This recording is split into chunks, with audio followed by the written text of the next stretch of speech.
and I do like that about it. Yeah. And that movie is The Treasure of the Sierra Madre. Yeah. This movie is so fun. I Yeah, I love this movie. this movie is fun, but it also is, like, really dark Yeah. and really, like I mean, in some similar ways to Bicycle Thieves is, yeah, it's just about, like, desperate people being pushed to, like, their absolute limit. Yeah, poverty. It's another movie about Yeah, poverty. It's another absolutely. movie about poverty people, like, people in poverty getting kicked while they're down, and Yeah. and just watching that happen. But this one has, this one's a bit more of a glimmer of hope in it. Ah.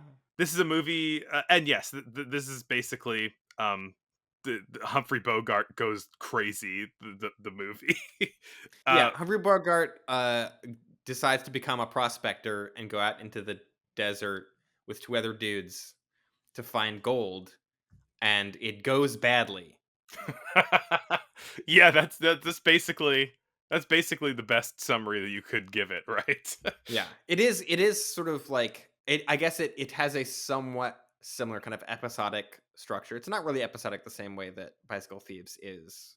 This movie feels very much like a kind of a descent where it is like the tension is just getting ratcheted up a little bit more and more as the movie goes along. Yeah, and the As movie, as we see Humphrey Bogart, yeah, just go crazy. yeah, in the first 5 minutes of the movie, it kind of tells you what is going to be happening because we encounter, the kind of older prospector who they're using his gold panning knowledge to, help strike it rich.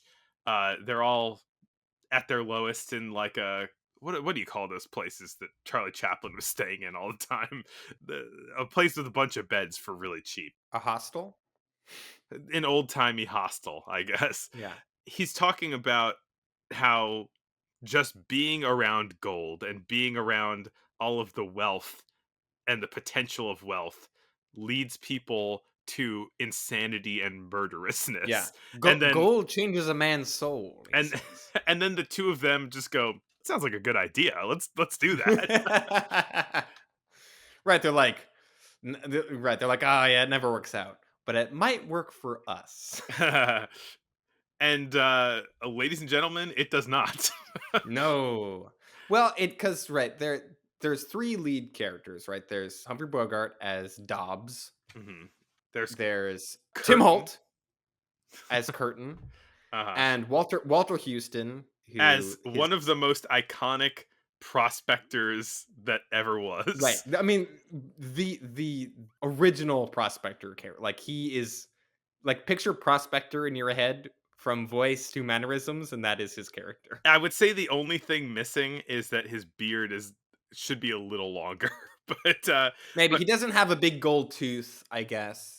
Like, sure, I guess there are little things that cartoon character version of a prospector gained along the way, but but ultimately it comes back to him in this movie. But Yeah. maybe the best moment in this movie, by some measure, is the point where he starts dancing on the ground because he has struck gold, and he's like, Yep. "Yeah!" Wow! Yee! Crazy, am I? He's the most reasonable person in the whole movie, He is right. He is the only level-headed person in this film. Very true. Right. Like the crazy prospector is the only guy who has any sense. and that really just, I mean, Bogart, like, everybody's going crazy in this movie. Bogart kills it. Bogart is incredible. Well, it's like right. Dobbs Bogart's character starts the movie kind of at rock bottom. You feel like, and then proceeds to dig his way further down. Yeah. Look, this movie is like the it's the process of watching him, uh become more and more grizzled, over the Mm. course of the movie. One of my most striking images in my head from the last time I saw this, like 8 years ago, is just the absolute, like wreck that he is at the end of the movie. Like, his beard's all, like, disheveled, he's got dirt all over him, and It's like he's got I don't know if crazy eyes. I don't know if a person has ever been dirtier on film than Humphrey Bogart is in this movie. He is like caked in dirt in this Yeah. thing. This was, the I was describing it to my partner as, like, you watch him get grizzled, and then at the same time, it's the grizzling of the soul. Yes, the grizzling of the soul. But so this movie directed by John Huston, who Mhm. also did Maltese Falcon, and is the son of Walter Huston, who plays the prospector. So that's fun. A nice a father son production. More of a Pappy son production, right? Maybe. And then like Walter Houston is the great grandfather of the Houston acting family dynasty. There's a lot of Houston actors. Hmm. Angelica Houston, Danny Houston, Jack Houston. Houston's all over the place, and they're all good at Hmm. acting. So yeah, I guess we've mostly covered the plot of this movie. It's a Yeah, a lot of it is most of the movie is them in the process of collecting gold and various tensions happening and allaying themselves and kind of hmm, rising and falling. There's like a general tension level going up and up and up through this movie, but there is like a moment where you kind of think it's all going to work out and then it gets so much worse. right, yeah. Um, right when they leave, Humphrey Bogart gets a somewhat bullied by a child into buying a lottery ticket despite throwing water at him. That child is played by oh god, Robert Blake from Little Rascals and also from Murdering Someone later in life. Oh my. And also Lost Highway. That too. Which I didn't realize until after the movie, but fun little a fun fact, less fun fact. A big part of this movie that we have not mentioned yet is the when they are waylaid by bandits up in the mountain, which lead Banditos. banditos. Banditos. Excuse me, I have to use the proper nomenclature. Which leads to one of the most famous like movie lines, or oft misquoted movie lines, which is the "I don't have to show you any stinking badges" line, Yes. which is like classic. I mean, I had heard that Yes, in me so too. many parodies before I ever saw this movie, and I was like, "Oh, the thing. That's where this comes from." Badgers? We don't need no stinking badgers. Right. So many variations of "We don't need no stinking badges," even though that exact phrase is never spoken in the film. Hmm. It's "We ain't got no badges. I don't have to show you any stinking badges." Yeah, I mean, like uh, it's weird. It's like maybe the Banditos are a bit of a racist caricature, but also like they're so iconic and they're so Yeah. fun. They're not being played by like white actors with like fake mustaches, which I appreciate. Yeah, I think this movie is pretty well cast across the board. yeah, The sense of place that we get, I don't know necessarily how realistic it is to wherever this is supposed to be in Mexico, but it's like we get jungle, we get mountain, we get desert. There's yeah. like lots of It's a lot of great lot, location lots film. lots of biomes Yeah. represented here. And I think it is like when they're in the jungle, it's playing like the most classic like 1940s jungle sounds. There's no monkey sounds, thankfully, but it is like, and no peacocks.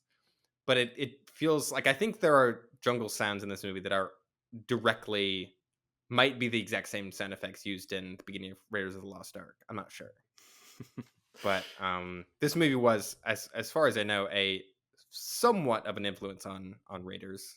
I don't think it was a very big one, but it is like Humphrey Bogart is a fedora wearing grizzled treasure hunter in this. They're both pretty dusty movies. Right.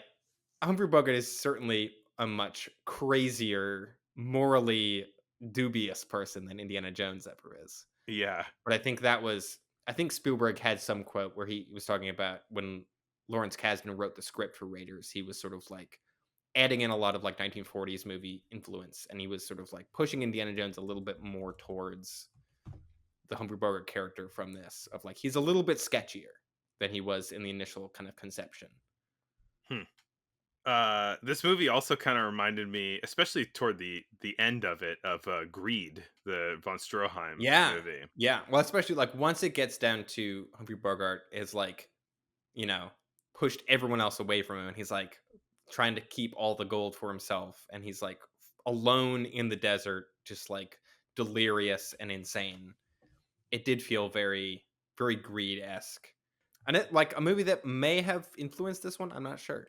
I mean, yeah, like Greed, also another movie that features gold a whole lot, and Right? I think that Yeah. like Greed was still of the era where people were hand coloring in certain parts of the frame, a la The the gold red coins. gold coins, red flag, and Battleship Potemkin. Mhm. And I feel like this movie could have, if it was black and white and gold, that Mm. it would have really worked for this Right. movie. I think. Right, that is a thing where, like, the, like, mid to late 1920s, like, film techniques that were used in Greed aren't like right, that, like, selective hand coloring thing wasn't really used in the '40s that I know of, like, it certainly doesn't seem like it was as common, and I Yeah, agree, like, if just the scenes of gold had been colored gold in this, it would have been incredible.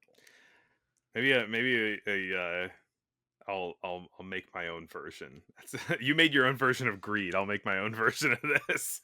Right, there you go.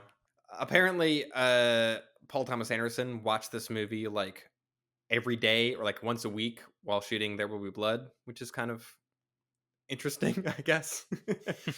They do have some like, they're both movies about just, like about greed and, like, insanity and, like, descents into madness and murder. Hmm. So, I mean, I can definitely see the parallels there. I ain't seen it, but there's You've no never milk. seen There Will Be Blood? No, Damn, dude. You got something to look forward to. I love Paul F. Tompkins, so uh, He's in it very briefly. So, yeah, but I feel like we haven't mentioned the character of James Cody, who shows up sort of half to two-thirds of the way through the movie and is mhm, like, "Hey, I know what you guys are up to up in the hills digging for gold. I yeah. want in." And he's like, "All right, you got three options. You can murder me, you can chase me off, or you can bring me in as an equal partner in your gold prospecting." And they all confer and they're like, "We're killing him, right? Yeah, we're killing him." But And then the banditos show up. They have the badge argument. They get into a big gunfight, and Cody is killed in the gunfight anyway. So they're like, "Well, it solves that problem." Then they find he has a letter on him from his wife that is like the saddest letter yeah, ever written. they just pause for like 2 minutes to just read this sad letter. At least, right, Curtin and Howard, the two non-Bogart characters, are like, "Wow, this is really sad. I feel really bad now. Like, we should probably give some of our gold money to this guy's widow because, like, holy mackerel, this letter is so sad." And Dobbs is still just like, "No, I'm keeping all my."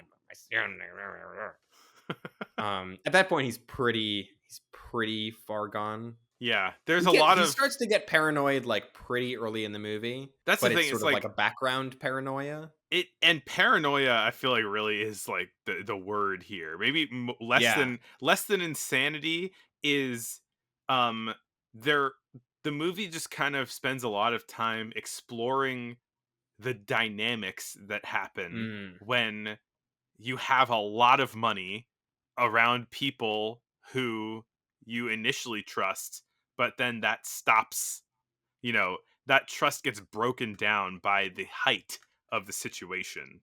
Yeah. And 'Cause they all and so enter they into it in such good faith. They all yeah, enter into it like, "Oh, I'm putting more money into buying all the tools," but, like, "Don't matter, we're all in this together, like, this is a group thing, like, yeah. it's fine." It so quickly turns into like, "Well, are we gonna divide up the gold now or divide up the gold later?" Like, I don't know, maybe we should divide up the gold now so that we're each responsible for our own thing, and it's just, like, all even just, like, the small, like, logistics of, like, Yeah. where do they keep all the gold that they've found? What happens when a Gila monster gets inside of your gold Right, stash? There's yeah, exactly. and like so paranoia, like it is a movie about ratcheting up paranoia and like paranoia creeping in to every interaction that they have. But particularly roughly with Dobbs. Yeah. Dobbs is really the one that is like we can see them each get a little bit paranoid, but Dobbs is like goes so far off the deep end so quickly. He literally starts looking like Gollum. Like It's not far off. he's like a Yeah. That's hunched a, that's a over good and that's a good comparison. And yeah, like the paranoia of like they're after my gold. Like they yeah. want They want the precious. Is yeah, he's very Gollum-like in this. To the point he doesn't bite anyone's finger off, but he does, shoot people. Yeah. If you gave Gollum a gun, he would shoot people. Yeah. There's yeah. So, as they're leaving the mountain with all of their bags of gold dust, basically, it's just, like, gold that they've sifted through, and it's, like, fine it's, like, dirt, basically. Howard, the old prospector, gets asked by, a local tribe to help a kid who has, I think, drowned or, like, been he's alive, but He's, like, he's in shock, but had just yeah. drowned, uh, but he's not waking up, I guess. And so he leaves. They're like, he's got to go. Well, initially he helps the kid sort of recover, and they're all like, thank you. As thanks, you have to come like have dinner with us." And he's like, "I gotta go." And the other two are like, "I guess you gotta go have dinner. Like we're gonna keep all the gold and continue on. I guess we'll meet you back in town." And he's like, "Okay." And so then it's just the other two. It's just Curtin and Dobbs, and like that Dobbs The is even sanifying more force is now gone. right. It's like right. Howard was like the level-headed one, so now it's just these two. Curtin is still pretty level-headed. He's still fairly reasonable, whereas Dobbs is like very not okay. The great bit where they're at the campfire and Dobbs has already like tried to pull a gun on Curtin and Curtin took his gun away, but then it's sort of a contest of who will fall asleep first Yeah. And because he like says, I bet you $130,000 that you'll fall asleep first." and just like the scene of them both like staring at each other across a campfire as like they're both struggling to stay awake, mostly Curtin though, who does Yeah. fall asleep first. And then Dobbs takes his gun and shoots him. That scene is, like, definitely super directly referenced in The Iron Giant too. One of my favorite Yes, holy movies. shit. I didn't even think of that, and you're right, it's, like, shot for shot, it's the same scene, incredible. Right, this movie is, like is one of those movies where even if things aren't, like, directly, like, naming it, it is so influential, like, Yeah. it's every, like, little bit of this movie's DNA has sort of, like, just seeped into other movies somewhere. Yeah.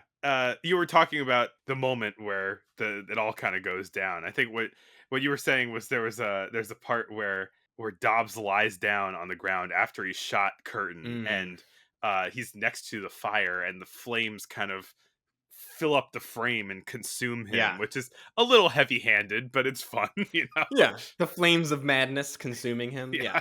Yeah. But right, it looks great, so I'm like, and I'm okay with it. Yeah. And like from that scene, we cut to what Howard has been up to, and he's like in a hammock eating fruit by like a river, and it's like the most idyllic, like cushy, nice existence that he's living in. And then Curtin is not killed; he escapes having been shot, and so then they take off after after Dobbs, who's taken all of the gold and all of the cargo. And Dobbs starts talking to himself, and when he sees that the body's gone, he says, "Ah, there's a tiger, and it dragged him off to his lair." Of He's of just course. thinking about tigers' lairs. I mean, yeah, that's what paranoid, people who are trying to keep their gold are thinking about tigers and lairs. Then he stops for water and he meets up with the banditos again. And the banditos are like, "Hey, you look familiar. Aren't you that guy that was shooting at us?" And he's like, "No." And the banditos murder him very brutally, I would say. Like it happens off Yeah, screen, but it's just like the guy grabs a machete and just chops him down. yeah. And then don't realize that he's carrying a bunch of gold, so they just like throw it on the ground because all they want is like his boots. And like the hides, like they still think that he's a hunter, and Hmm. there are pelts or hides that he's taking back, and so they take those and his burrows and try and sell them. But they mention earlier in the movie that like before it's purified, the gold that comes out of the whole process just looks like sand, and Right. so they dump all of the $130,000 worth of gold onto the ground, and try and sell the donkeys or the Yeah. jackasses. The burros. who's the jackass now? Uh, so Back at town, Curtin and Howard see that they recognize that the banditos are like wearing Dobbs' clothes that they've stolen, and that they have his burros, and that the bags of gold are gone. So where did they get those from? Because the banditos get shot by the federales, but they're like, "You got to go off to the ruins. That's where they got this stuff from." So they go off to the ruins, and the wind has just blown all of the gold every which like it's all gone. Like it's been blown away by the wind. yeah. And And it that's the poetic ending that I that I but was like mentioning, you they're know. both kind of fine with it at that point. They're both just like, well, that didn't work out. Yeah, yeah, and Like Howard is like he's like, "Hey, I can go back to that village and like be a medicine man and eat fruit by the river all day." And like that's great. I can do that for the rest of my life because I'm I don't old. actually need the money, but Right. It's like yeah. that's a perfectly fine existence for me. And then he's like, "Curtin, you're young. You have tons of time to like go off and travel and do whatever." And it's like, and also there's some sad widow somewhere that you can go meet. And he's like, "That sounds like a pretty good idea." So Curtin goes off to meet a sad widow that he's never met before. And so it does the movie ends on a pretty positive note despite this, vast fortune that they've fought so hard over being lost. Yeah, I mean, the scene where they're making this decision is one that I quite enjoy, which is that Yeah. they recognize the absurdity of what just happened, that all of their gold looked like sand and it blew away in the wind. And Howard starts laughing with gusto, Mm, with extra gusto. And he basically advises Curtin, "You have to laugh right now. Like yeah. you're gonna be too upset if you don't look at how funny this is." Which I really like because I think that that really lines up with my personal philosophy of things. I Yeah.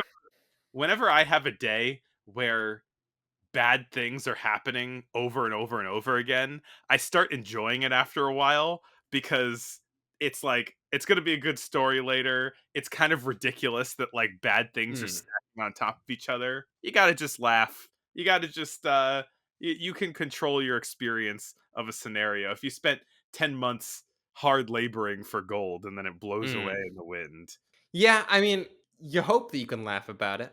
I think it can be a struggle sometimes, but it helps if you have a sexy widow to come back to. there you go.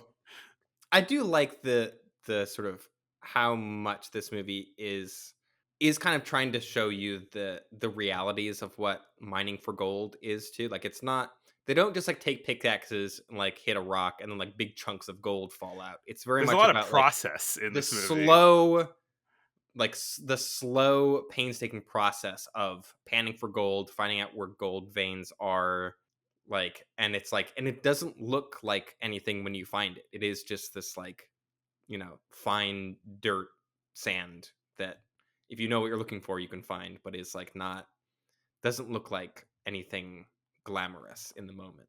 And yeah, I like how it is trying to like this movie is a very unglamorous movie. Like everyone in this movie is sweaty and dirty the whole time. Yeah. All their clothes are like ripped up and old and nasty.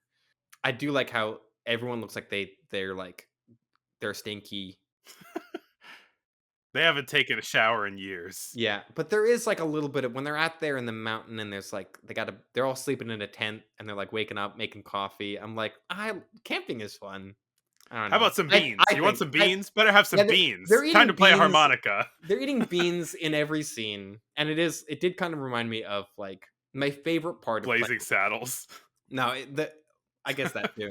My favorite part of Red Dead Redemption 2, the video game, is not the train heists or the gunfights or it's like that stuff's fun, but my favorite part is like waking up in a tent early in the morning and like making beans on a fire because it's like that's the part that feels like I can that's it captures that so well with just like Yeah.